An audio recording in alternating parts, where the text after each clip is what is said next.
this button. I did your thing. Jeff, I Are gave they you hot the mics, like a super sensitive? No Oh, whispering? I don't know. So white Pledge allegiance to the flag of the United States of America, and to the republic for which it stands, one nation, under God, indivisible, with liberty and justice for all. Thank you. The opening statement is as written on the agenda. Jeff, please call the roll. Mr. Francis. Yes. Ms. Falcone Schubert. Here. Mr. Stefano. Here. Mr. Falcone. Present. Mr. Grunfelder. Not present. Ms.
Your microphones are active. All right, Mr. Francis. All right, so starting with item number 5, a motion to reconvene. Second. Okay. We have to have discussion about a motion to reconvene. Jeff, call the roll, please. Ms. Falcone Schubert, Yes. Mr. DeStefano, Yes.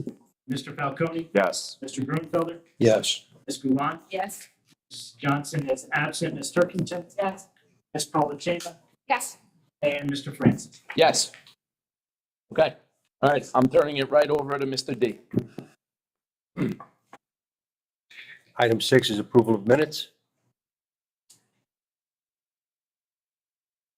This includes January 30 executive, January 30 regular meeting. Motion. I'll make it. Okay. Any discussion? No discussion. Jeff, please call the roll. Ms. Falcone Schubert, Yes. Mr. DeStefano. Yes. Mr. Falcone, Yes. Mr. Grunfelder, Yes. Ms. Gulon, Yes. Ms. Johnson is absent, Ms. Turkington, Yes. Ms. Polachina, Yes. and Mr. Francis. Yes. Superintendent's report begins with a review of the agenda. I believe that board members have analyzed the agenda quite well. One board member sent me some questions. I'm going to ask Mr. Hollenbeck to provide answers to those questions that were put forth via email, sir. So there were 3 questions that were raised. The first is a balance in the payroll account of $5.50. It's actually an issue we've been working on the bank with since May of 2022. The issue is related to interest that is earned on the payroll money when it is transferred into that account in preparation for payment of payroll. The bank normally sweeps the interest, which is 60 to 80 cents a month, depending on when the money is transferred. They automatically sweep that interest into our general fund at the end of every month. For 5 consecutive months, the bank's software did not properly sweep it, and we inquired with the bank so that they would make the correct changes. 5 months later, they made the change, and the amount was properly swept every month. They still did not sweep the $5.50. And we decided not to manually do that sweep, just in case their system went back and attempted to sweep $5.50 with a 0 balance that would have put us in the negative and incurred negative fees.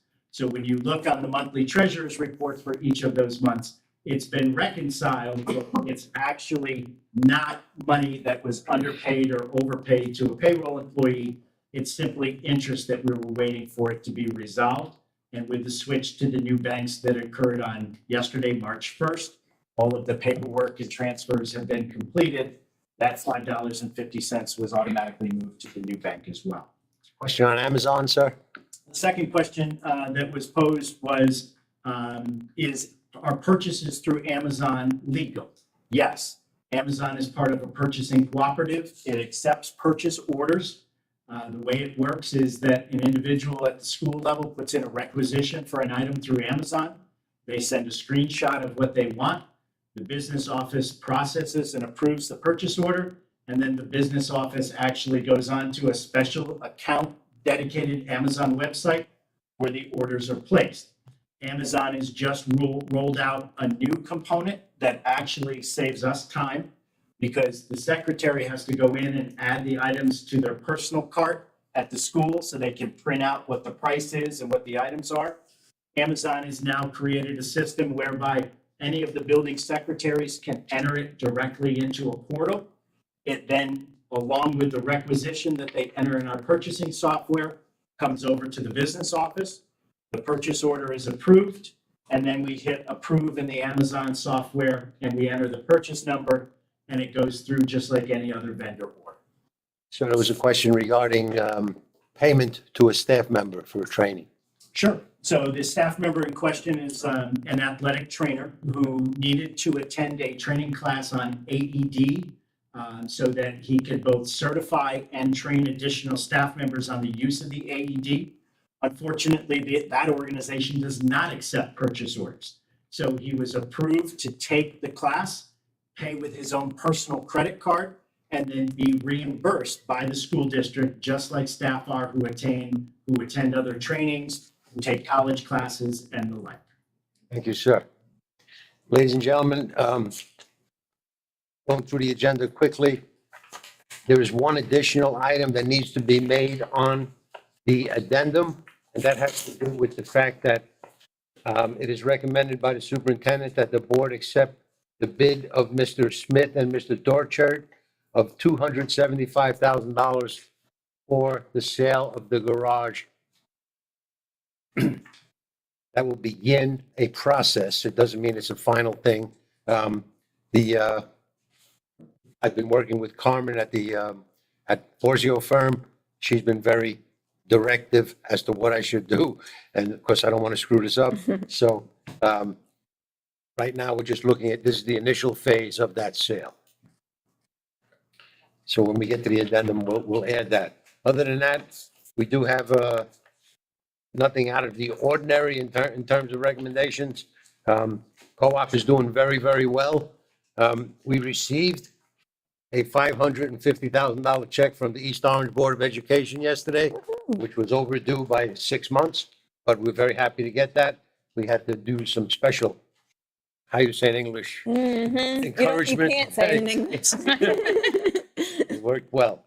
There's a significant number of policies. Thank you to Mr. Phil for his work on policies. And I believe that's it. I do have to give a short presentation on state testing. As you know, our students were tested in September to start strong. This is going to take me a few minutes. Please have your patience. Is this going right over my head? Yeah, you want to, maybe we should sit here. Look at that. Right?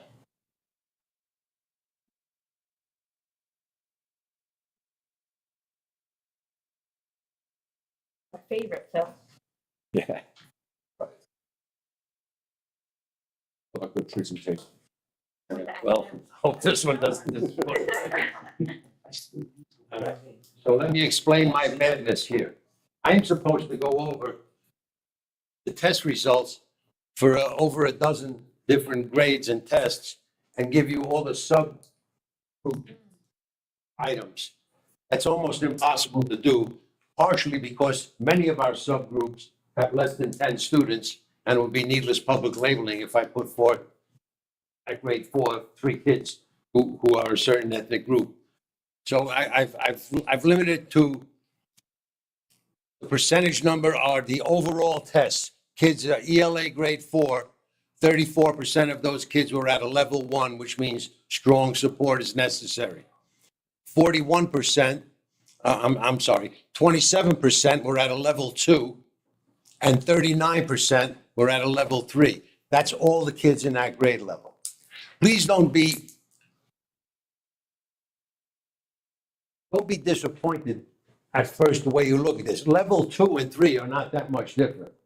When they say some support may be needed, it's not a fire alarm. Yeah. Okay? That could be done via differentiated instruction. It could be done via Extra homework. resource class, could be done through some of the programs we have of homework clubs and after-school tutoring. I look at this as level 2 and 3 being decent, and there are a lot of areas in level 1 we need a lot of improvement on. What is the red and the green? Good question. Very good. The red has to do with one of our major subgroups, and that is our Hispanic students. Okay? So 41% of our Hispanic students in grade 4 were at level 1, 28% were at level 2, and 31% were at level 3. The green are IEP students. Okay, so these are kids who have learning disabilities or behavioral issues. They obviously are not going to be as strong as the other subgroups. 55% of those students at grade 4 were at level 1, 19% at level 2, and 26% at level 3. The 26% number at level 3 is not a bad score for our classified kids. Remember, these kids are in special education programs. They all have IEPs. There are a bunch of surprises if you look at this carefully. The other large group that I didn't include in here has to do with students who are white, Okay, usually the kids who are white will perform slightly better than the other groups. That was normal through here. That the reason being remember the Hispanic kids you're talking about within the group of Hispanic children, there are over 50 ELL kids from grades 3 up. Many of those kids have gone through a significant transition from one country to another. They're not going to perform as well as kids who have lived all their lives in the same country. Also, I lost my train of thought, excuse me for a second. Okay, so I will verbalize, just to give you an example.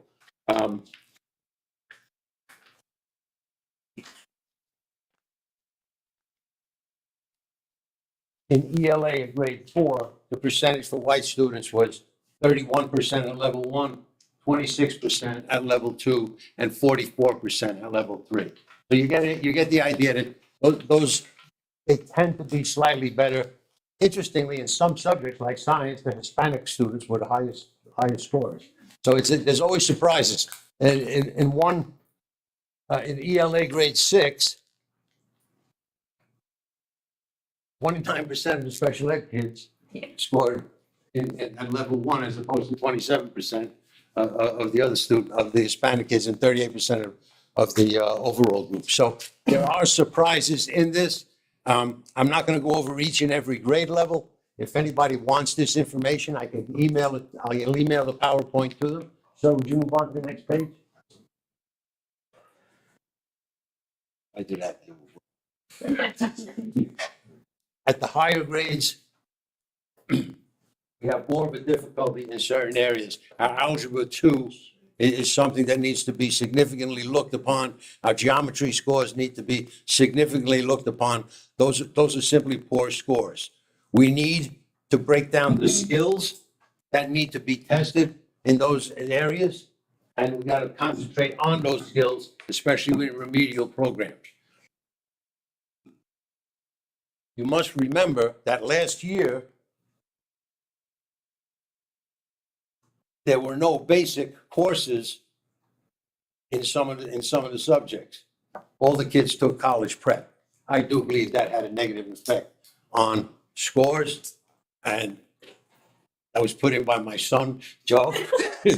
But he and I disagreed on a lot of stuff, and that's one thing that we definitely disagreed on. That's why next year, Mrs. Martinez has made a special effort to make basic classes part of the mix as kids are scheduled. Kids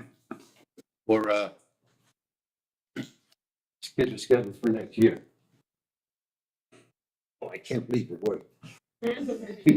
Those are the science ones that I was telling you about. The science exam seems to have gotten much more difficult than in the past. The scores here aren't as high as they used to be for science. And it was inevitable because 90% of our kids were at level 3 at one point, and it was hard to understand. Remember, CUSAC is happening next month. We have a committee of 1 preparing for that. The reason we cannot pass CUSAC has to do with these test results. It's a post-pandemic testing, and it really bit us hard. So I am grudgingly getting the rest of CUSAC put together with significant, I won't use the word I need to use, but it is torturous because I know we cannot pass because of the test results. Anybody have any questions on this, they could ask me now, or they could ask me via email. If you'd like a copy of the data, I'll gladly send it to you. As I said, there are groups here that are not reviewed, especially Black students, with the exception of 1 grade level. We have less than 10 at each grade level. They break it down into economically disadvantaged and non-economically disadvantaged. Those scores are very close. Not much of a big difference there. So it's an interesting thing. The data that we get, not on this one, but on the next set of tests that we get, we'll get more data that will go down to staff members. So for example, I had one staff member ask me, she gave me a list of all the kids she had in grade 4 last year. She said, can I have the individual test scores of those kids? That was pretty cool. Yes. She asked for that. And that's something that next time around with the New Jersey standards testing, I'll make sure that every staff member gets that data. Any questions? I was just gonna ask, what are you gonna do with this information, but you just answered that. Yeah, well, this is, Part of it. they don't give me that information on this test, but I will get it on the NJSLA or NJ. GPA. No, I thought. Yeah, so there's a bunch of different tests, and one of the things that is important here is this is not a test that is counted in QSAC. It's always the spring tests that are counted. This was the state's attempt at a back-to-school test that actually started before the pandemic with the goal of trying to see where students were from spring to when they entered in the fall. The promise was that these test results, because they were computerized and there were no long answer, all short answer, multiple choice, matching, that those results would get turned around within 2 to 3 weeks. We didn't get, now the test happened in September. We didn't get the test scores until December.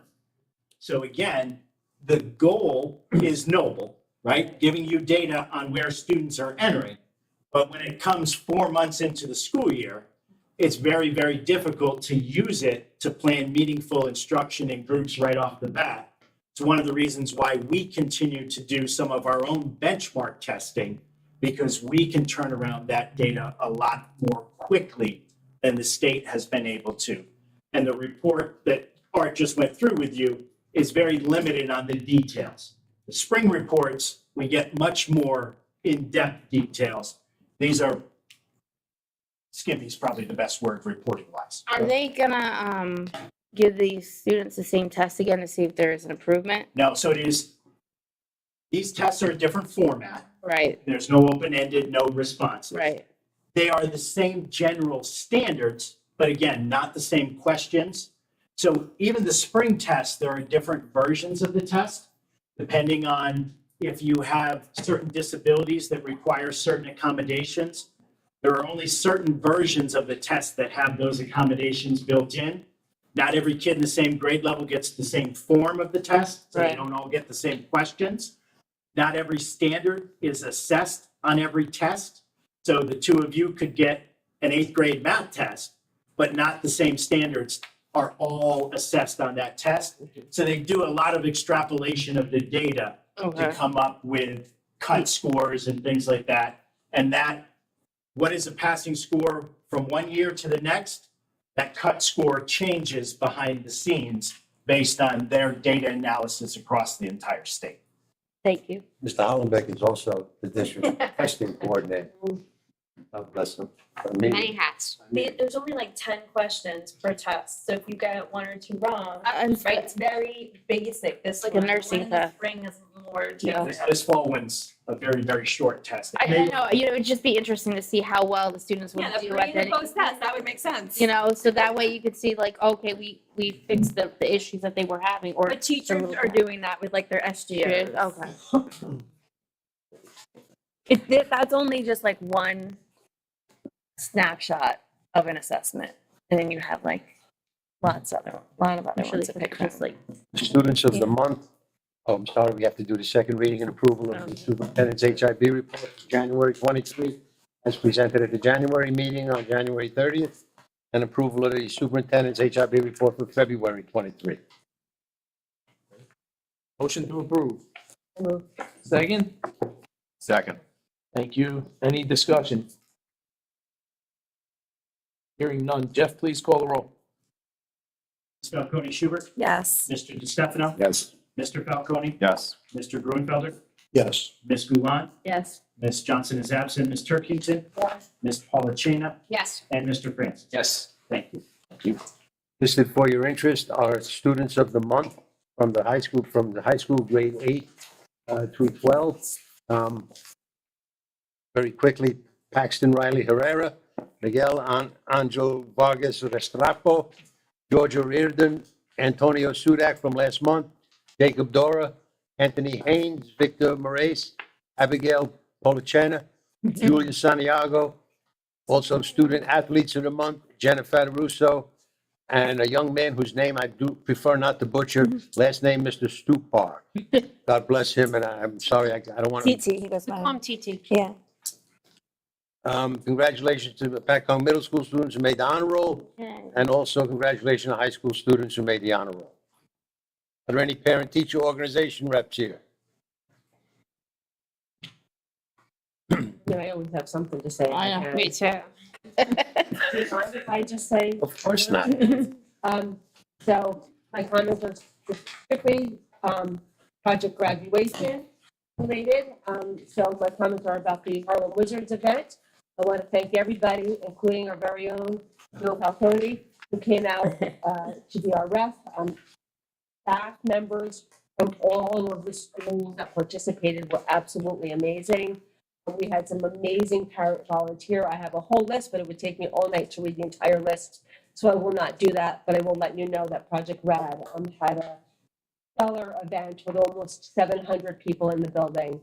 And it was an amazing activity, and we made a great amount of money for a Project RAD event. And it's the first traditional Project RAD that we are going to have since before the pandemic. So this is a very exciting time for us, for this class.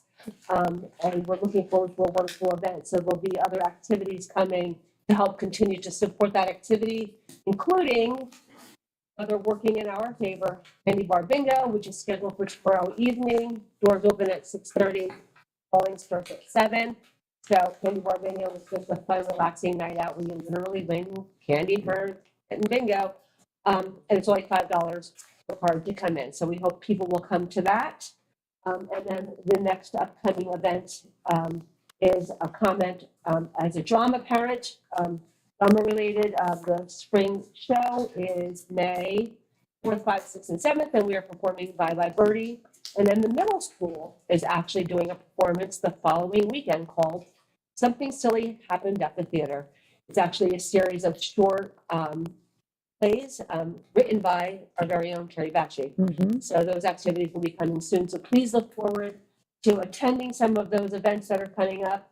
And again, thank you so much to the entire district for all of the support from the staff members, the faculty, the custodians, the administrators, every single member within the school district that supports those activities.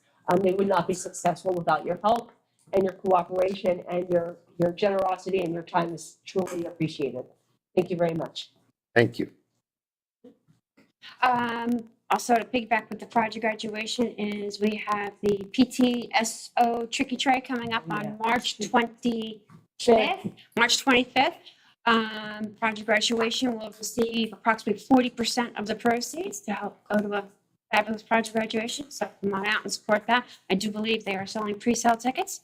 And also on behalf of the Hopatcong Chiefs competition cheerleading, I just have to say congratulations. We scored a 97 and took second place in our division. We only missed first place by a 0.6, and we were the third highest scoring team for that session. I'm very proud. Good report. Do I have anything from our student representative? It's the first time in 6 years that we haven't had one public comment at a board meeting. Item 11, finance. I wanted to address the archery thing. Should I do that now or should I do it later? Well, you can address it now. Yeah, I just want to ask, there was an archery tournament scheduled these next couple of weeks, and unfortunately, we're unable to get ourselves onto it. So I'm hoping that will be remedied for the future. In the meanwhile, I'm going to attempt to get another tournament scheduled, hopefully at Hudson Farms, but that's a big wish, to be honest with you. But I'm going to look into that. I'm talking to Craig Decker, who's now the head of the NASP program for the state. He's the fellow that came in and gave the instructions here to the teachers. And he has to agree to all of this. So there's some work there, but I'm going to push through on it. I'm hoping, Arthur, that's okay with you. Please contact me directly. Do not contact the principals. Absolutely. My word, I will. Absolutely. Thank you. That's it. Thank you. Am I allowed to move the entire agenda? Is that I do believe that that's possible, You're feeling aggressive. remembering that the last addendum has the garage sale. I'd like to move 11 through the addendum, including added item G, sale of the garage. The motion. Is there a second? Second. Okay, any discussion? There's a lot in there. Yeah, give me a minute.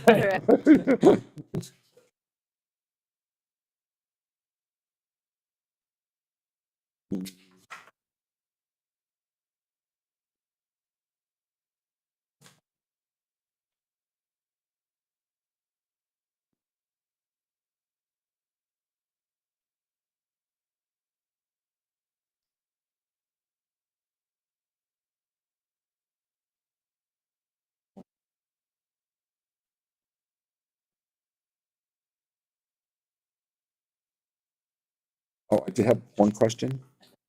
I'm sorry. There's one of our teachers is going to a class on AI. I'd love to know what they find, what they learn about that subject matter, so they can give either a presentation or just some kind of a report. Do you like my prediction? That's what they learned. And you can't say that in public. I will do that, sir. All right, thank you. Okay, any discussion at all on the entire agenda? Okay, hearing none. Okay, I have to insert an item here that's not on the agenda, right? Okay. Okay, so we're gonna vote on this and then before we go to vote. Okay, Jeff, please call the roll. 1 second, I just want to give you the wording. for G. Addendum item G. G, just so that you have it. The board authorizes item G, addendum item G, the board authorizes the superintendent to move forward with the preliminary process of executing a contract of sale on the former garage property, subject to successful completion of final negotiations and council. That's legal counsel. Thank you, Jeff. Thank you, Ms. Kerry.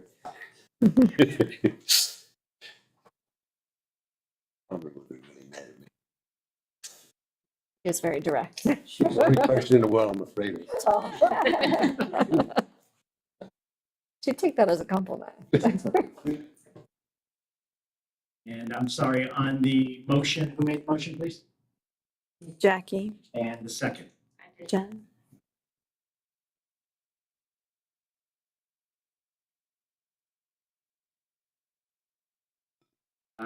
Ms. Falcone Schubert, Yes. Mr. DeStefano, Oh, yes.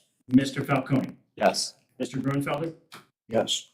Ms. Gulon. Yes. Ms. Johnson is absent, Ms. Turkington, Yes. Ms. Polachina, Yes. and Mr. Francis. Yes. Thank you, Jeff. Okay. I have a resolution that I'm going to read here.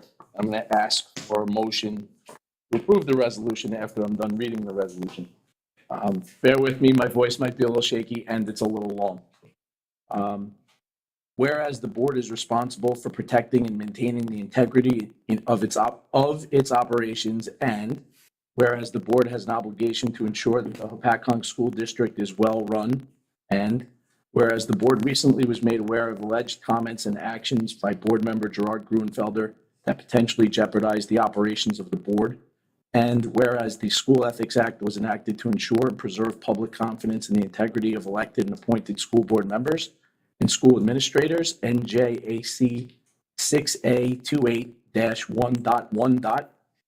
Whereas the School Ethics Act further provides that board members confine their board action to policymaking, planning, and appraisal, and will not administer the schools, but together with my fellow board members to see that they are well-run.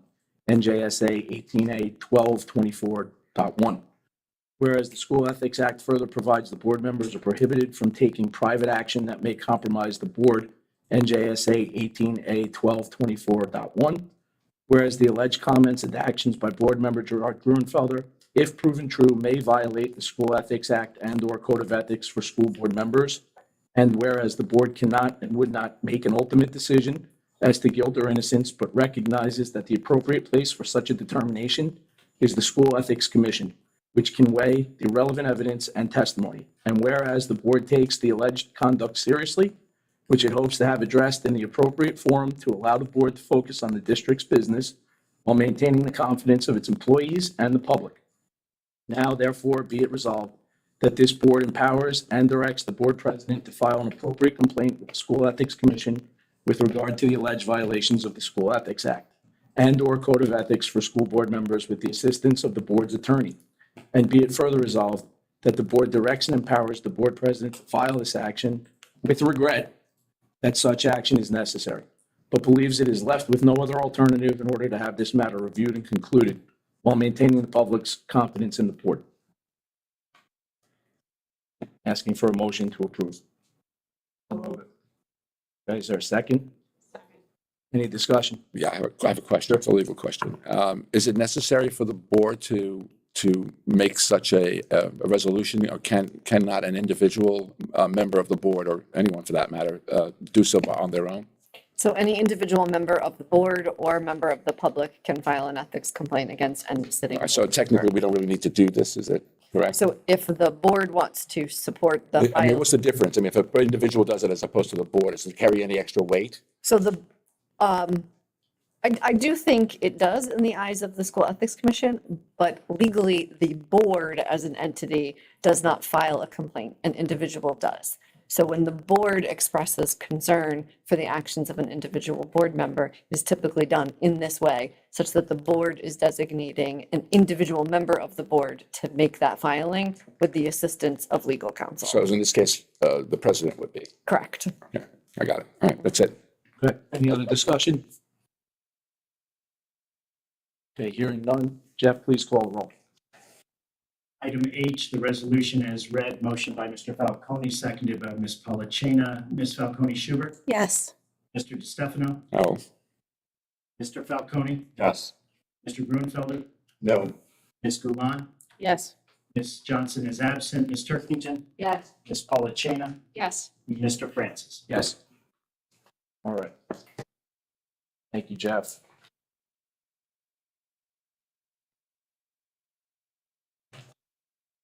Okay, next item, board member comments. Item 18, start with Jack. Thank you again for all of your time over live stream. Thank you for coming. Have a great weekend and hope for good weather for tomorrow. Hopefully everybody can try to come out for Candy Bar Bingo or the Tricky Tray or Hudson Hike. Hudson Hike's another big fundraiser that helps many organizations for the, I think it's May, it's Saturday in May. I really don't know. The 13th. 13th. I'm pretty sure. So, I mean, a lot of organizations benefit from Hudson Hike, so if everybody can come out, that would be great. And we're actually going shopping for project graduation location this weekend. So that'll be exciting. That's awesome. Thank you for everyone that did attend live and virtually. Good night, all. That's all. Down to Jerry.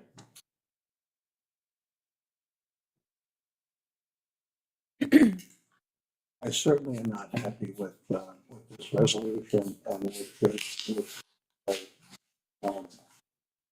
don't intend to resign. I will answer the charges and hope to continue as a board member. Just thanks for everyone who attended in both person and online. Thank you very much. Phil, yeah, I'm done also. Again, thank you all for attending, and I wish us luck. All right, I meant to say this probably back in December, and I wasn't at the last meeting traveling, but I wanted to give a shout out, and hopefully they're watching. I don't know if they are. Basketball coaches, right? Both boys and girls. My son is in the pep band, so I've been going to a lot of the basketball games.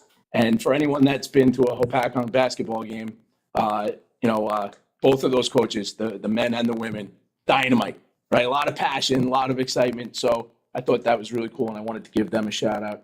And then, as always, Everyone who's working in this district, I'm just going to say it every month.